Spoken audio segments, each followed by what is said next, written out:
Good morning, everyone.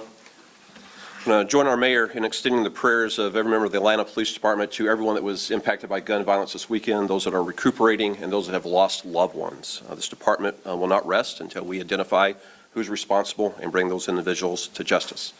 The mayor alluded to positive trends that we were seeing all summer around our city as we enjoyed vacation time. We saw reductions in shootings and homicides throughout the summer.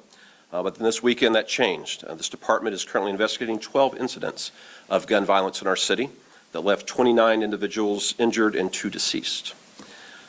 When I look at what connected them, they played out throughout various parts of the city, but none is connected to the other than individuals had guns when they were angry.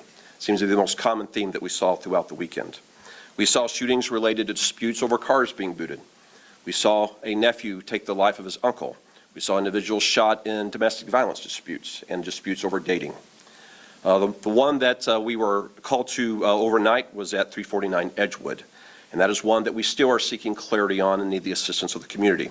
We were called there at 1:27 this morning to report of multiple people shot. We arrived on scene to find 11 that had been shot, 1 deceased, 10 are injured, and 1 of those is critically injured, which is an 18-year-old male. Right now, we are seeking 3 males and a female that approached a group that was assembled around the streetcar stop on Edgewood that we believe were responsible for initiating the exchange of gunfire. We have recovered firearms from the scene, and we've recovered 34 shell casings, which we are working closely with our ballistics lab and the ATF to investigate. We do believe there are citizens that have information that will allow us to determine exactly what transpired on Edgewood this morning and will allow us to arrest those responsible. So we ask anyone that has video, that has information, to please reach out to this department at 404-577-TIPS. That's 404-577-8477. And please provide any information that you have so we can arrest those that were responsible. Gun violence affects every citizen of Atlanta, regardless of what neighborhood you live in or where you are.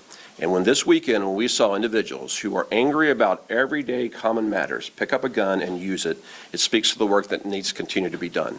The mayor referenced the youth centers that have been full this weekend. Your police department hosted 124 young men and women at our 2 youth camps this summer. That has been a key component in reducing crime in our city.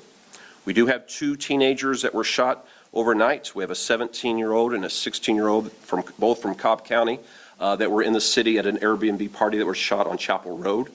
They are both expected to survive, and we anticipate working that case forward. As you all know, we're investigating a homicide last week in Empire Park that we're continuing to seek the assistance of the citizens on. This happened at 279 Oak Drive in Empire Park. And I want to thank every member of the Atlanta Police Department, our investigators, our officers, our crime scene techs, our 911 dispatchers have been working all weekend to make sure we address these matters as they play out. The mayor mentioned that this time last year we had 76 homicides in the city, so we are seeing a positive movement. If you go back to 2022, when many of you had the role you have now, we had 92 homicides so far this morning in the city. So we are making progress. The team effort the mayor has called for is reaping dividends. But this weekend is a reminder that we still have work to do. That anger, that conflict resolution, and access to guns by individuals that should not have them, should not have that moment, is still a matter that we all need to address as citizens of our city.